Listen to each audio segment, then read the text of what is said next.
And welcome to Habs Unfiltered after a nice long hiatus. I'm your host, Blain and I'm joined now by my special host, Trege Wilson. Welcome back.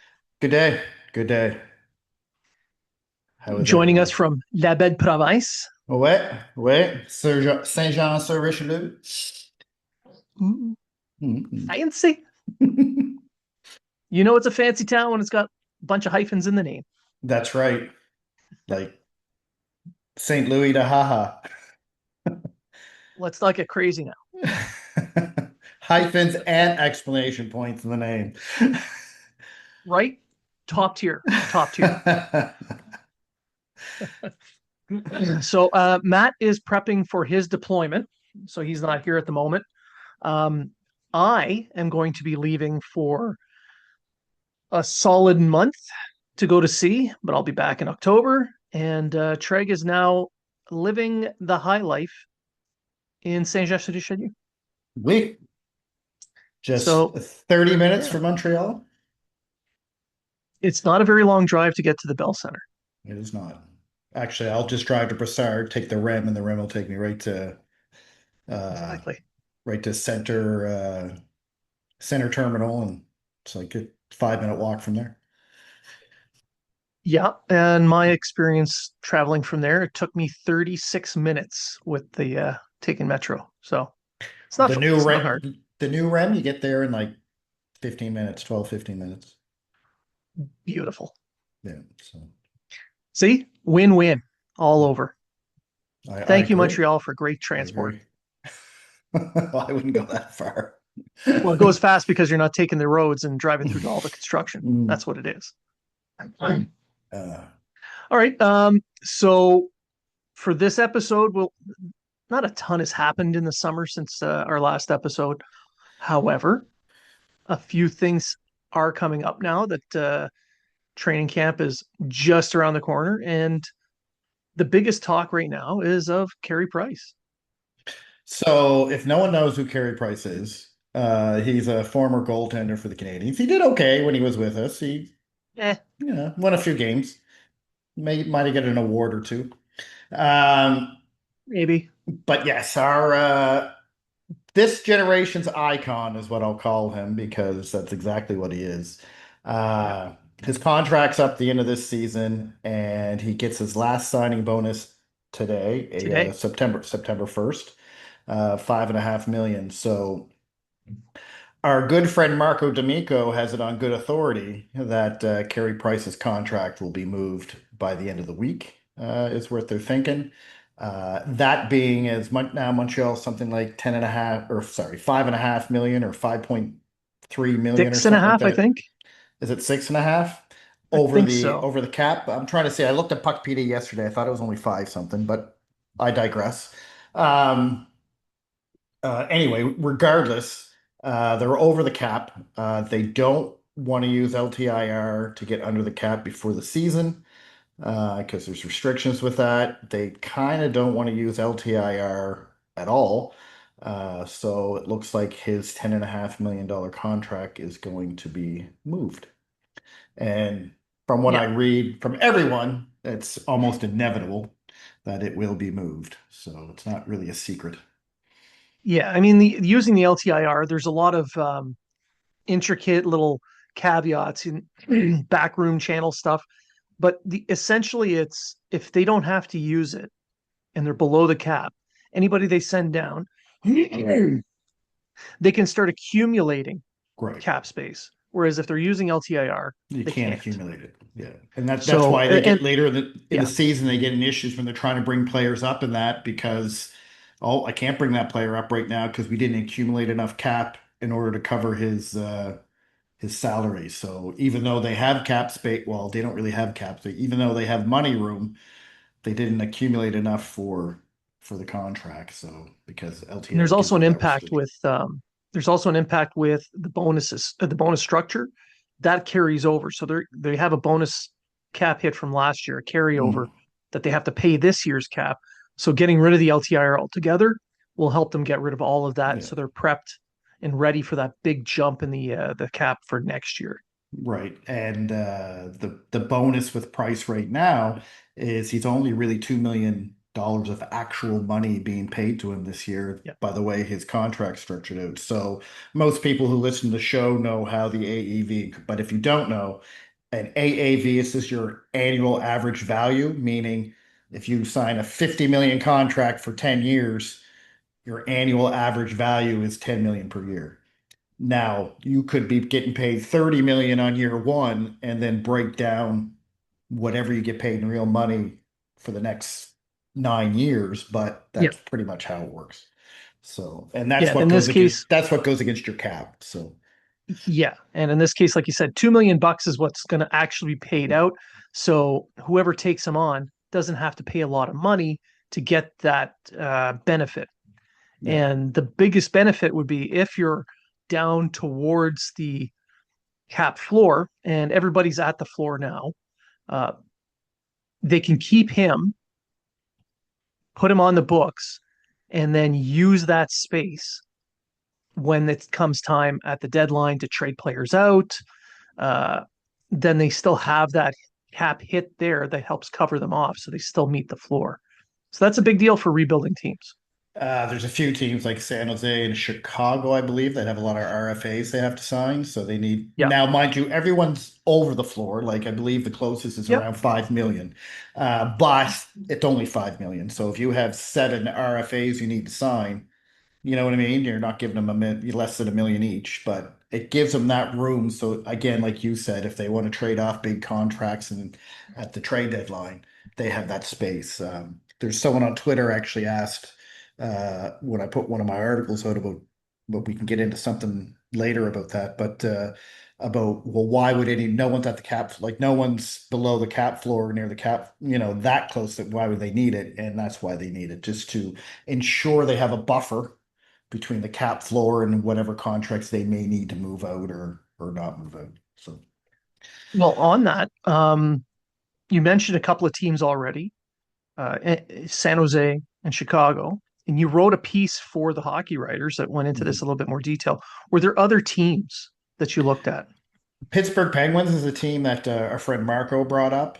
Yep. Anaheim Ducks maybe, but Anaheim Ducks are in a position where they don't know which way they're going. They're not really looking for they're not near the cap floor, but they're not, you know what I mean? Like they look like they're rebuilding, but they're not. I don't know. It's very confusing. But the Pittsburgh Penguins was an interesting one that I read that was a rumor that was interested in. I'm not sure. Again, another team. I don't know what they're doing. They need to rebuild, but it's almost like they're trying not to. I don't know. It's Yeah, it's odd. it's an odd situation. I believe Crosby and Malkin are both in their final seasons. I know Malkin definitely is. Crosby's got another one after this. got another one after this. So I mean, I don't know what the 10.5 million will do for Pittsburgh. I know he'll go on LTIR, but I'm not quite unless they're planning on offloading all those like a Malkin and a Carlson and a Letang I know Crosby said he was going to stay, but you never know. I don't know what the plan is there, but that's another team I heard. Yeah. Right now, the only teams that make any sense are Chicago and San Jose. Uh, The really, when it obvious comes ones, yeah. the obvious ones. I mean, I think San Jose is the front runner. If I had to guess, if I had to be that insider, I uh, I would go with San Jose as the team that's probably going to take the contract. Um, what a trade will look like, I'm not sure. I'm pretty sure Montreal's going to have to add to it. Uh, Well, that's but the thing. They will have to, I think. San Jose also wants to sign Misa as soon as possible, and they only have one. They have 49 to 50 contracts, so it could be a matter of a second or third round pick going with Price, and then they take a couple contracts. As Montreal, I believe, has 43 of 50, and then Yeah, yeah, they're good. they take a couple contracts off San Jose's hands in order to alleviate that issue. Well, and Marco in his piece also talked about how this trade is setting up uh, the next move, and that's the search for a center. Now, I know everybody's talking about how Doc is the guy until he proves he's not, but if they can get somebody proven now, they'll do it. in my opinion. It's funny you mention that because I also wrote an article that came out today on You how the did? Habs. I did, uh, toot my own horn here, but it also centers around Montreal's next move. So, and how they have a chance to improve their center depth. So we all talk about a 2C, but Montreal really has center depth issues as well. Hmm. I mean, you have Suzuki, maybe Doc, and we'll get into that in a second. Then you have I don't know, and then you have Evans. You know what I mean? Like Evans is your bona fide should be your fourth line center. Yeah. I mean, you have New Hook that can play center, but he's not reliable. And this is where I'm going to get into the whole Doc thing. Yes, Doc is the center until we prove he's not, but Doc has a lot of holes at center too that I'm not sure is good enough to be a bona fide second line center. I mean, he can drive the line. He can play the position well defensively and offensively. His face-offs are shit. Um, can he stay healthy? Like you can't have a second line center when he's only going to play 40 games a season. Well, that's the Um, thing. He's got the skill sets to he be does. a very good center, especially on a Mm, second line. But like you brought up, the injuries, we haven't seen him play. He's missed at least 50% of all the games the Canadians have played while he's with the Habs. yeah. So he's missed out on full years worth of development. He's 24, he's still young, but he hasn't proven anything yet. So that's where we're at with him. And now he has busted knees. So let's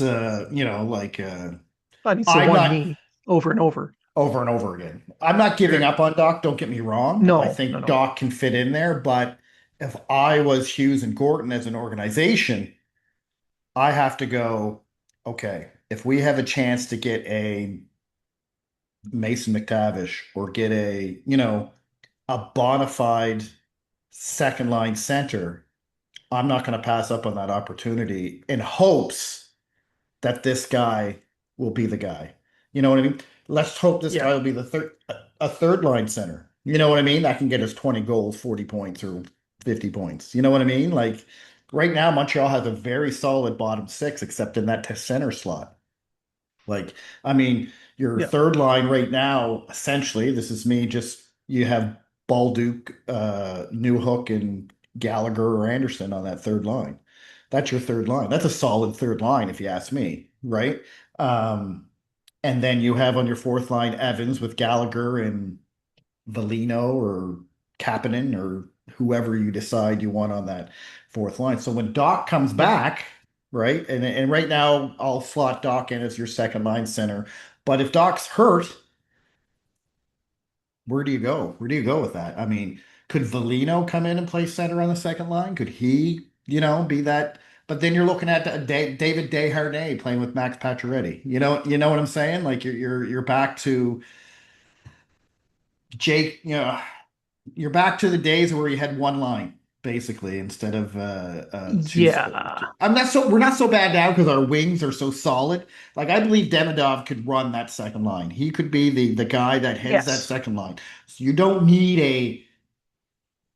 a Play second driver. line a play driver as your center because I believe Yeah. Demidov can do that. You have Blain as your shooter. You have Demidov, and all you need that center to is to make sure we don't get rocked at the other end. You know what I mean? Well, I Which mean, they don't have a center who can do that outside of Suzuki and Evans because at center, Doc is improving defensively, although he has shown, you know, yeah, some but that's moments. just it. We haven't seen enough of Doc Exactly. And to sit there and say New so. Hook playing center, he's okay, but defensively, it's not No, there. he's fast. Valeno, he's played center, he's played wing. He's very physical on the forecheck, but defensively, again, eh. And So Balduke yeah, hasn't played center since he was a junior. So I know some people brought that up. Balduke could play, but he hasn't no, played since it'd be like throwing Jonathan Drew in as your center, I made even a though point he, of that a couple of weeks back. Yeah. even though he really hasn't done it in years. So uh, I think, and this is I wouldn't say it's an issue, but here's the problem with the Habs. your wingers, at least your top nine, are interchangeable. They can play first, second, or third line. Anderson and Gallagher, maybe not, but you know what anymore. But I'm just saying they're interchangeable. So if say Slavkovsky goes down, well, Demidov or Line or Balduke can just slot right in there. Same with Caulfield. You know what I mean? But Yeah. Yeah. if Suzuki goes down, we're screwed. Our whole center, Beck and Kapanen just are not there. They're not. I don't Not see quite yet. them. No. I don't see them as top six centers. Beck maybe, but Mm, I see them a to top. fill in, I see him a third sure. line center to fill in. Yeah. Yeah. But they're not NHL ready yet either. I don't Eh, see them as being full time Well, NHL ready. well, that's just it. And this is where Montreal, the depth on center is very weak. Like Michael Haig is our biggest prospect to say, yeah, he could be a 2C, but we don't And he's know. a couple years out.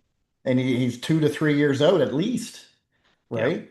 So, I mean, we had high hopes for Beck. I still think Beck has a chance to be a solid 3C that can fill in as a 2C, but I don't want to get into the habit of what our defense used to look like, where you had guys playing top 4 minutes that shouldn't have been in the top four. Um, you know, Now you wrote about price and how it could improve the center depth. How how did you tie that together? How is that going to work? so what you need to do, Price salary going alone isn't going to do that because if you want a 2C, you're going to have to pay for it.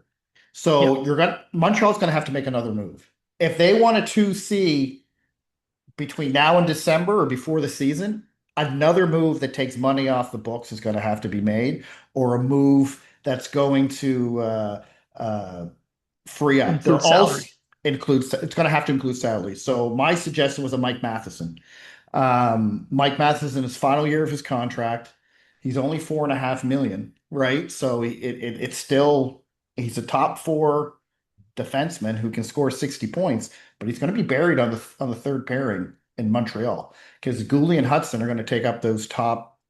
I don't see them pairing Matheson with Dobson. Let's just put it that way. Um, Um, not full time, no. it's possible, but I would rather a Gooley Dobson type matchup with a Struble or Carrier Hudson type matchup with a Matheson on the third lot pairing with whoever, Jack Eye, Carrier, whichever defenseman isn't on the second. No, I like Carrier in my top four, but you can't deny the numbers that Hudson and Struble had together when they played. They're one of the top defensive pairs on the team. They're at least their analytic numbers were really good. So And if they are going to be showcasing Matheson, putting him on that second pair with Hudson would probably be the way they go. They put Matheson on the right, to the top showcase them, four, showcase him. Their numbers right? together were pretty good. Yeah. Um, he's shown that he can play an offensive role when he took over before Hudson came in. And Hmm. then when Hudson came in, he adjusted himself to play in a defensive role. So that you get him showcased that way, and then he has a pretty good showing in the top four. Yeah, yeah, I can see them getting something of put him But together with something else of value and get what they need. and really, if it's more of a cap dump than anything, just so they can because it depends on who you're going after as your center. So here's another Yeah, thing. Are you going after a Mason McTavish as a long-term center solution, right? Which is what he would be. He's 23, right? that's right. Or are you going after a Pavel Zacha, who's 30 years old, 28, 30 years old? He's not your long-term solution. He's your stopgap solution in finding that long in hopes that a Beck or a Hag or a Kapanen becomes, or until a moment comes up, you can get a free agent or an RFA into the fold. But you still need the money. The four to That's right. around 4 million that Price is going to have left over the cap isn't going to be enough to bring that in. So you need a guy like Masson. I also mentioned maybe an Anderson or Gallagher. But again, you're looking at bottom six guys with high salaries. You're going to need a team that's going to want depth on their wings and a guy that can put up 20 points without power play time, or 20 goals with Gallagher, put up 20 goals without much power play time. And then with the way Anderson reinvented himself last night, he did improve his value. He became more of a two-way power forward than just a solid skating power forward. So he really changed his game last year. But is he worth the $5.5 million to play bottom six? This is the issue with them two. Well, with Anderson, he brings a lot more to the table than somebody who can score 20 goals. Like he brings that Yes. playoff side as well. And a lot of teams Yeah. look for that. That's valuable. Gallagher, he's got that dog in him that brings others into the fight. Again, there's value, but 6.5 million, yeah. And $5.5 million for Anderson. I would say Anderson's $5.5 million for what he brings is worth, it's a better value than Gallagher's six and a Yes. half million for what he brings. Yeah. Plus Gallagher's history of being injured. So to me, I think the best person to move is Matheson because I think he does have value in a trade for Hmm. someone Hmm. coming back. He could be even in a deal for a center, but I see this as a multiple of deals, not just, all right, we're trading Price. Now we're making this big deal for a center. I think you're going to trade Price, maybe a couple money, it could even be a couple small money, okay, well, Jack Eye, Yeah. for instance, you know what I mean? Hey, Jack Eye, we really like they're really looking at what's his name, the Swedish defenseman there, Engstrom. Yeah. We're really like the way He's he looking pretty looks, close to ready. Yeah. right? You know, I think it's time for us to move on, but they don't have Bizet anymore. So you get rid of Jack Eye, you get rid of that unicorn, that's going to play up against the top guys and keep guys like Tom Wilson and, all Like, these guys in check, yeah. Yeah. The Canadians have right? some toughness, but that's during gameplay. Yeah. Between whistles, Jack Eye brings that extra bit Yeah. of intimidation. When Um, they play Ottawa and Jack Eye's playing, Brady Tkachuk is invisible. yes. Not Yeah. because Jack Eye defends him so much, but because he knows Jack Eye is going to go hunting for him if he does something stupid, Yeah. right? And that's his whole game is playing like an Yeah. idiot and getting under people's skin. But Right. if he's afraid of taking a punch in the face from the toughest guy in the league, he'll dial it down a little bit. And just that little bit is enough to make a difference. And if you look at the Ottawa games last year, every Ottawa game that Jack Eye was in, Brady barely did anything. I'm not saying on the score sheet, he might have got a goal or did something, but all that stupidity, all that getting under their skin was very drawn Well, I back. mean, he shook his head a lot at Lane Hudson for Who his then head fakes. who then went up the ice and got a point. So Yeah, and created a goal. So he can shake his head all he wants, but you just look like have an at her. idiot. But getting back to the center thing Yeah. and Matheson, I think you know in when you think about it, there's teams out there that really do have people available that could use a guy like Matheson, like Vegas. They have to Hmm. re-sign Eichel, so that's salary they have to find a way to get to offset. So that means guys like oh God, Carlson could be Hmm. made available. He's their third line center at this point. Yeah. Well, you even You get Seattle. yourself a top four D, which Yeah. they need now with Peter Angelo out injured. Yeah. And then you got teams like Seattle who has like seven centers Yeah. and nowhere to put everybody. Seven centers that can play in the top nine. Like, like all their centers, I'm not saying they're two C's, but you know, again, what does Montreal want right now? Do they want their long-term 2C? Or do they want to say, well, Stopgap. let's give it to Christmas and see how Doc does. You know what I mean? Yeah. And I think then that's what's going to happen. I think I truly believe that's what's going to happen. They're going to sit and see how Doc does until about Christmas. And if it's hey, we need a 2C to make the playoffs this year, then they're gonna I can see them doing a carrier type thing and making a move in December before the Christmas holiday to bring Mhm. in someone to help. I'm also, I don't believe they're gonna solve their 2C issue right Not this now. season, I don't think. Not this No. season. Again, stopgap maybe, Sure. because it's going to take a multiple of moves. This price move isn't going to get them their 2C. It's going to free up some money. It's gonna help, but they're going to have to make other moves in order to get this. Yeah. And also, if you trade Matheson, you're trading from a position of depth. A Matheson or a winger, you're trading from a position of depth. right? Because That's right. if you get rid of an Anderson or a Gallagher, you have Captain, you have Beck, you have Waugh, you have all these guys that can jump into Blaze. We got in the off that was Sammy Blaze that we got in the off season.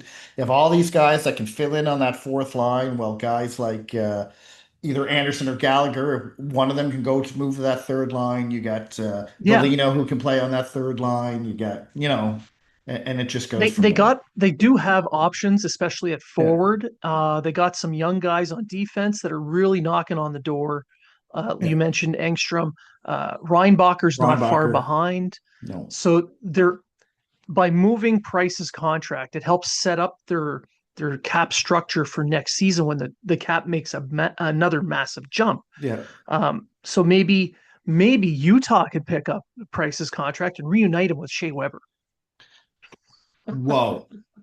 Whoa. Imagine those two Imagine. together in a press Imagine. box again. Did you know that their LTIR lineup is better than their actual line on It, paper?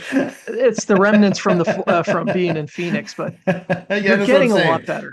They're getting a lot better. They are. They have Hall of Um, Famers on their LTIR lineup. I'm just saying.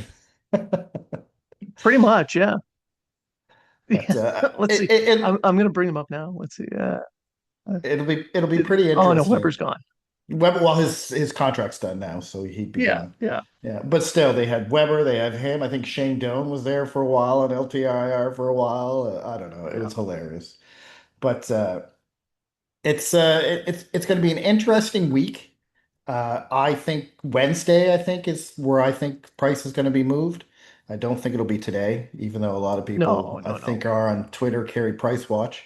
I think it'll be Wednesday. I don't see anything significant coming back or going in the trade. I don't see this massive, we're going to trade price and all of a sudden this magical 2C is going to show up or this top forward. No, I no. think it's going to be, depending on who it is, I think it's going to be a couple minor league slash fringe third, fourth liners coming to Montreal, especially if it's San Jose, just for the simple fact that they have to create contract space and Yeah, I see it being maybe a second round pick going the other way with Price. well, that's the thing. Like I was about to say, they do have 2 seconds in this Mm, upcoming draft. They've got their own.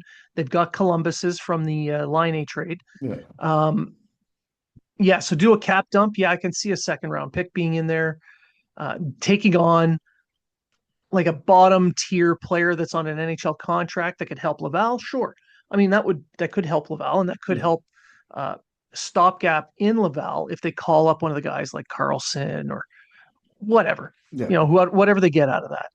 But that I think is what it's going to look like because they're going to have to pay to have Price moved.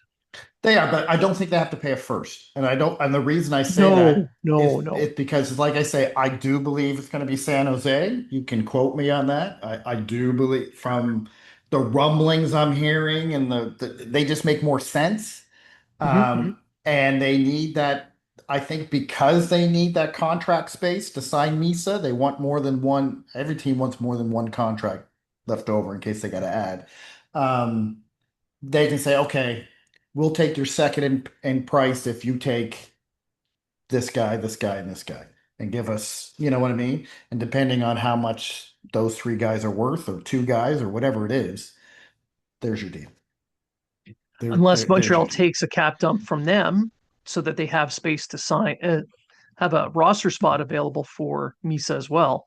So I don't Whatever. know, I like do a Ryan believe Reeves.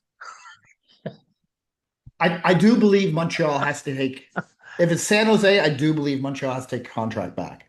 They do, I yeah. do believe San Jose wants at least two or three spots left open, even after they sign Misa. So, or at least two spots after they sign Misa. So, I do believe that a contract will come back. Now, we could be totally wrong, and they could trade him off to Boston. I have no idea. Could go anywhere. So, the price for Pasternak. That's what the trade's going to be. 1,000%. That's you heard it here first, folks.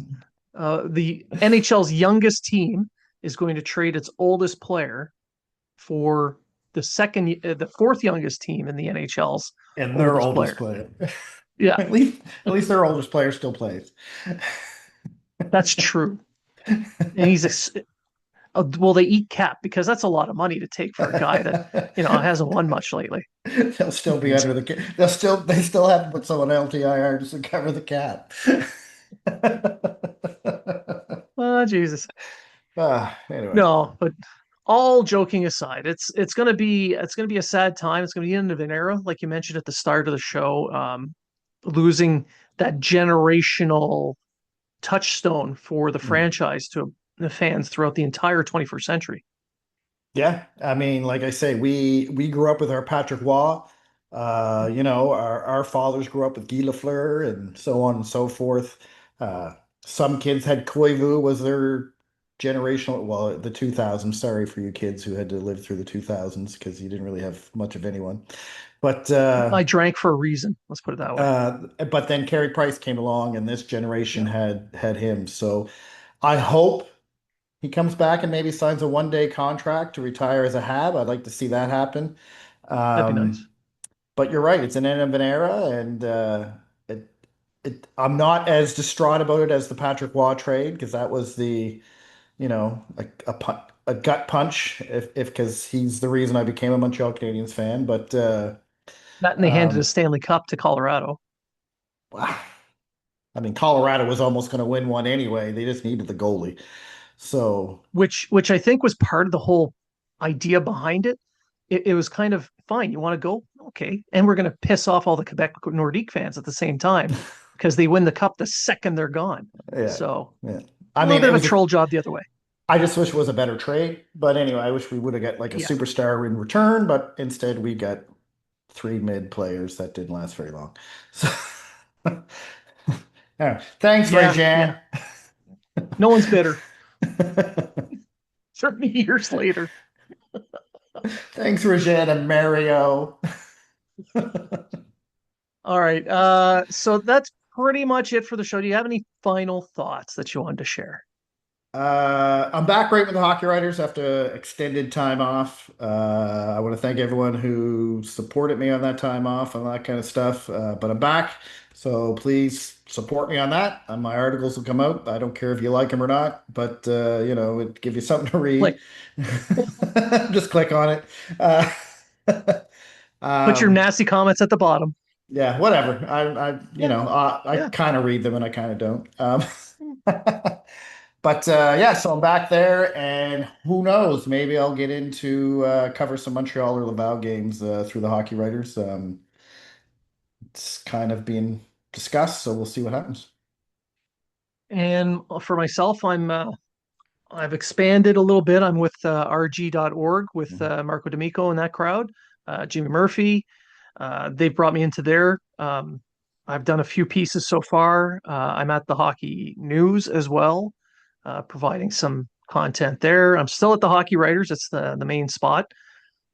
And I'm going to be traveling up and down the Eastern Seaboard and Europe throughout the season. So you might Yelling get at some people, random shit from me out of Boston or yelling at people. oh well, yeah. Just because they And they're yelled paying at me you doesn't mean you can yell at them. true, but they're paying me a lot more money now to do it. Yeah, it's true. At least, well, I did the calculation. It's 18.5%. So thanks, Mark Carney. Oh yeah, you're $100 a day while you're at sea. In April. Yeah. Mm. Oh yeah, that's in So April. That's true. yeah. So for those who aren't up to date on how they're paying the military, go check it out online, and we're hiring. So and that does it for the show. I want to thank everyone for tuning in and listening. And remember, if you're talking about it, so are we.